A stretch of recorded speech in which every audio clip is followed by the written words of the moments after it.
Hey guys, it's Tarkin coming at you with another game of hardcore Minecraft. Very excited to jump back in to the world and just see what we've got going on. So what's the plan, right? Inventory management.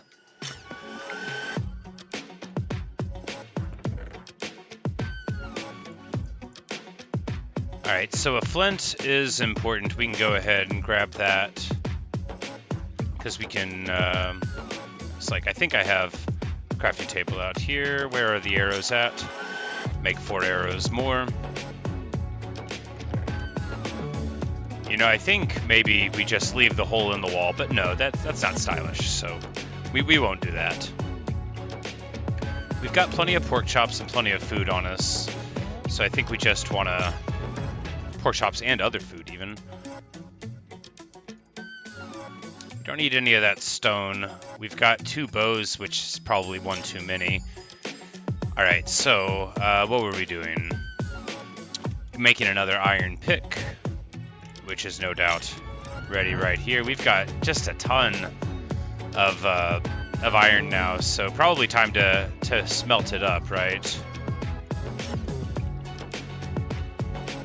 And by that I mean auto smelt it up. So we're just going to want to grab some wood for a couple of chests, because that's what you need to make hoppers, and we'll need to make 4 chests total.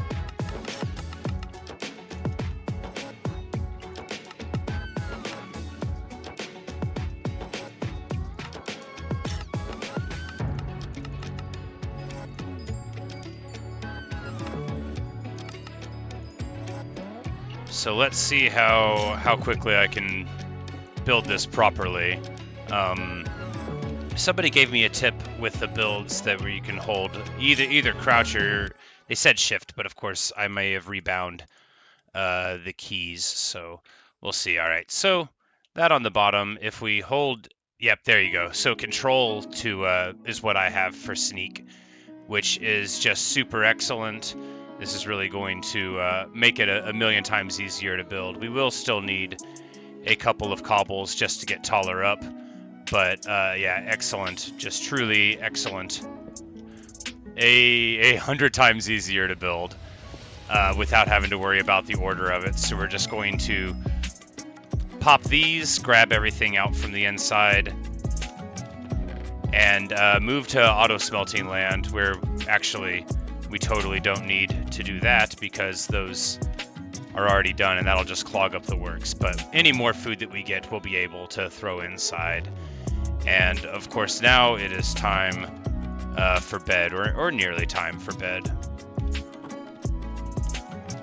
We're just going to place a few more torches for the night.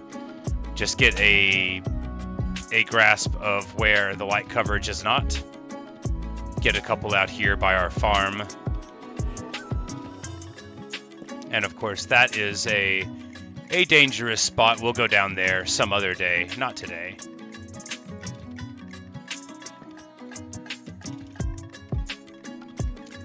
And just making this a nice place to call home, if indeed this ends up being where we permanently live. And if not, then we'll make it a secure place to run back to. And there we go. Here's another hole in the ground, more exposed iron, and most importantly, a cow. Now we've got our milk bucket. We'll carry that with us everywhere. That's in case we run into another witch, because someone told me that it cures poison, and if they lied to me, then that'll be very sad indeed. So clearly there, I must have rushed it slightly, and that's careless, but you know, they used their explosion to blow up a couple of trees, and that's sort of efficient. I wonder, you know, I bet that's a way that you could blow trees up to farm them. You could, like, set TNT in various ways and just explode it to sort of mine them quicker, but I don't know how much gets lost by that. There's a lot of things I don't know. That won't be a surprising claim to any longtime viewer, but a spider!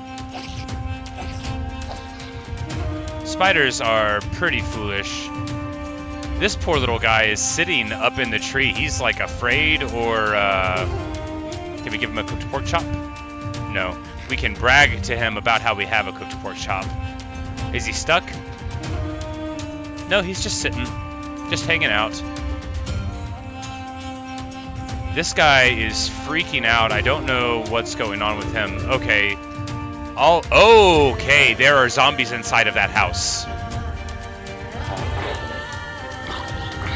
There was a zombie on the inside, and these zombies are villagers no longer, so very sad. No, get out of there! Get out of there! He's gonna think that I attacked him. I might have to brawl with a... No, he's forgiven me already. Okay, so... In conclusion, this house, a source of great despair for the villagers. I don't know how many villagers are left alive here. It's not a ton.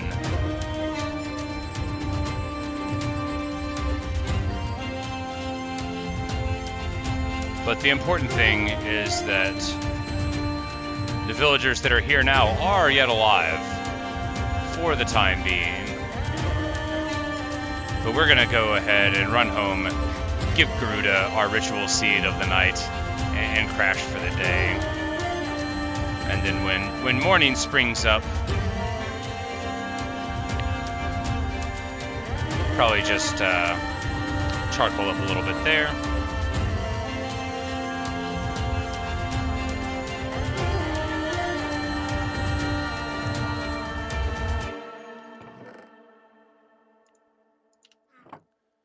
Here you go, buddy.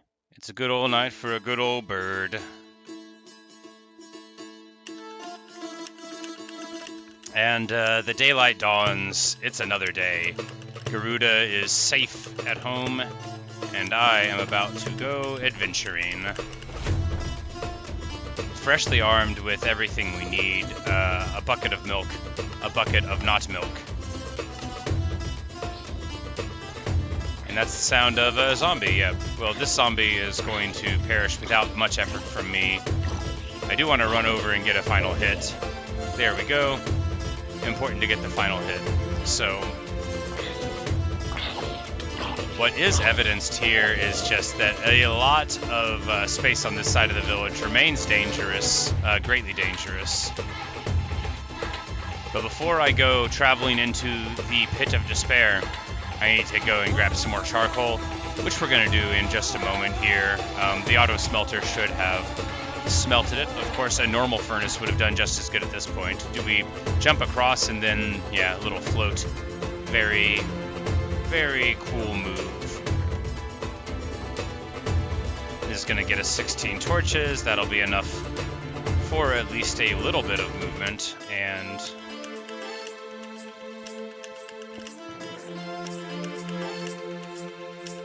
we'll take the sticks. We don't need the furnaces with this, although theoretically we could take them along.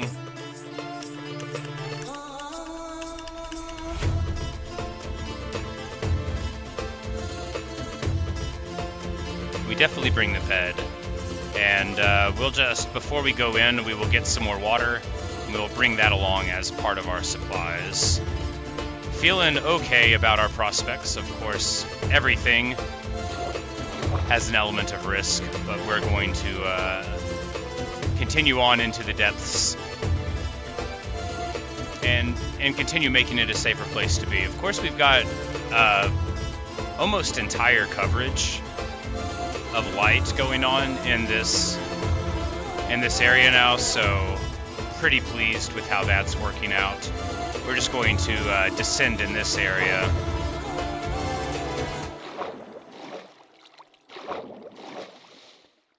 And then make our way up to that exposed iron on the wall here. Probably just going to mine our way up to it rather than building. This way it'll be a little more good for the light coverage on the walls.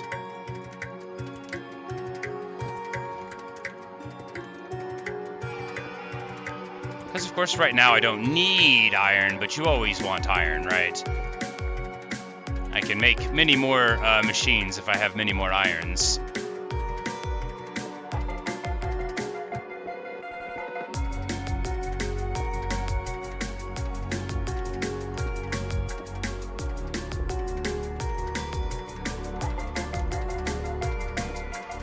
And this is like this is the fun part of hardcore. It's when you have enough armor and weapons to where you feel like you can win most fair fights, and you feel like you have enough light to run from most unfair fights, and you just get a chill, listen to your Train of Thoughts by Anu Dixit, which is a fun little song.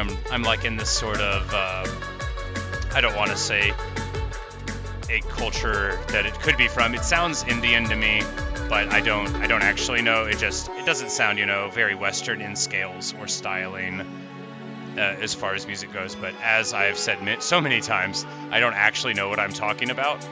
I am a lover of music, not an expert of music. So please don't assume that I'm ever right if I talk about a song. The only thing I can promise is if I say I like a song, I'm telling the truth. And this one's nice. It's got a sort of jaunty quality. It bounces around, makes you feel happy. And speaking of happiness, that's 12 more iron pieces, so you basically can't get any happier than that.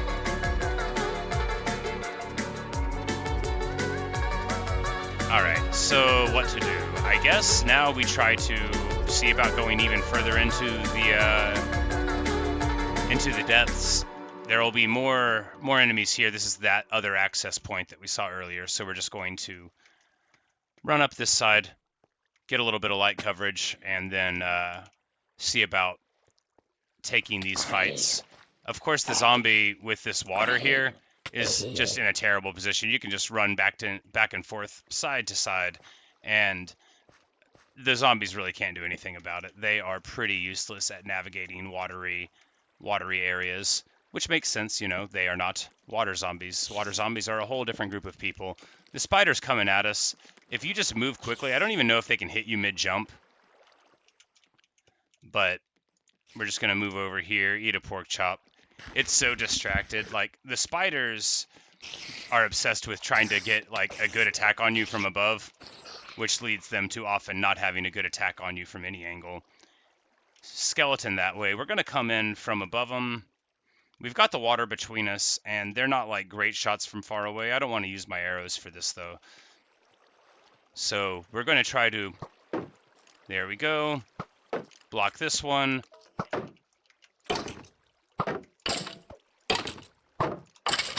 And take him out there. Another skelly. Alright, so we're just going to come up in this direction. Be able to block.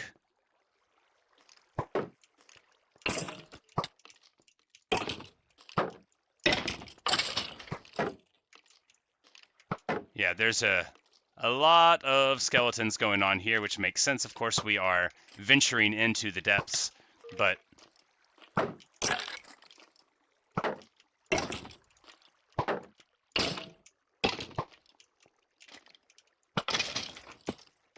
I think my habit of leaning forward whenever I need to look over an incline is pretty fun. I don't know if it's funny to other people, but it sure is a little funny to me. But we are just going to run over here and get light coverage on this upper area. This is going to prevent, any snipers from the roof. And of course, as we descend, we'll get more light coverage. But it's all about making safe areas in hardcore. At least that's my perception of the value that you get. You just want to gradually push out, increase the amount of control that you have, and then gradually explore further. You could do a move fast and break things sort of strategy, but I think in the long run, a more thoughtful, more torch-driven approach is likely to lead to happiness and less despair. Obviously, we all want to live forever. We all want to keep on playing Minecraft until the cows and the chickens and the pigs all come home. But sometimes you can't. Sometimes you look an Enderman in the eyes because you're an idiot. Sometimes you run out of torches in the deep, and sometimes you realize that it's time to go back upstairs and get some more. So we're going to go do that now. We could mine coal, but I'm just going to go. I feel good about where we're at right now, because we've been making a lot of progress. This is the access point on this side. We won't you can't fall down enough to take a huge amount of fall damage here, so we're not going to worry about fixing it. We may, in the long run, change these access points just to prevent our villagers, who are very gentle souls, from falling down and hurting themselves. But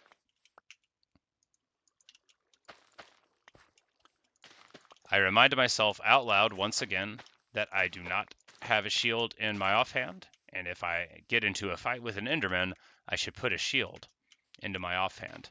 That should be enough to keep me alive. If you don't know why I do that, you're so lucky. For everybody else, I have not forgotten, and I am trying to be a better and more careful player. This guy is trying to charge me more, I guess because of the zombies. Maybe he's mad at me for killing zombie villagers in front of him. But like, seriously, dude, I had a choice, but it wasn't a great choice, and I elected to make the choice that I did. I'm not going to apologize for it. Not to you, not to anybody, sir. What I am going to do is throw up the ores that we've got there. I think you can plant potatoes, like I said, but we're gonna try to grow them.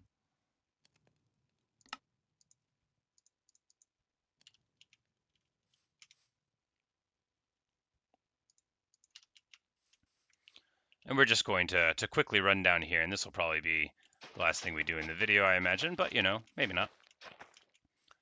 And of course, in classic qualities, we're just going to build a farm of various kinds of vegetables. We'll make it more ideal later. At least this one's flat and not a curved near the surface farm, as I have done in the past, where it's just like on the shoreline, as if I have forgotten that it's not sugarcane.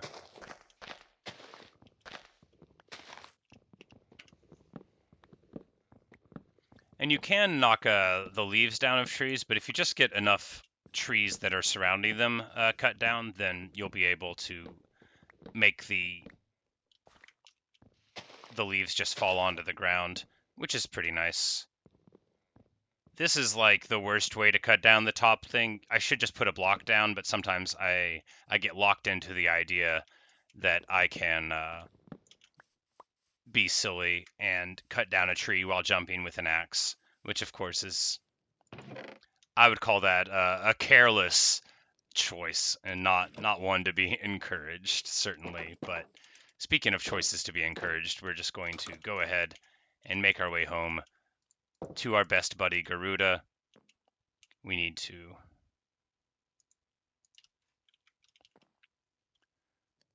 close up the hole in the wall and just do a little bit of inventory management before night. That way I don't have to do it in the mornings. But it looks like right now, yeah, we'll just take the oak logs and use that to get a little bit more space, because we're just going to burn all that stuff up. I need another hopper for the side, right? Yeah, that's right. Do I have planks? Yes.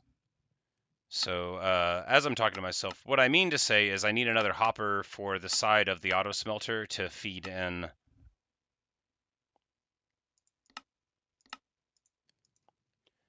coal to the side automatically, which is what we'll set up eventually. It's and you can make a furnace to automatically go in there. This is like this is an unnecessary step, but I'm just so happy that now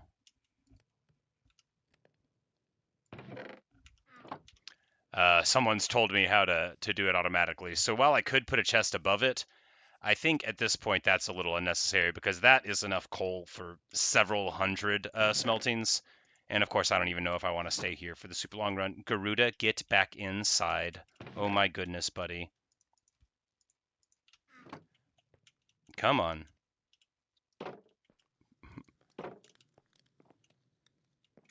I just saw everything flash before my eyes. Have your seed. Oh my goodness. He got a little antsy there. But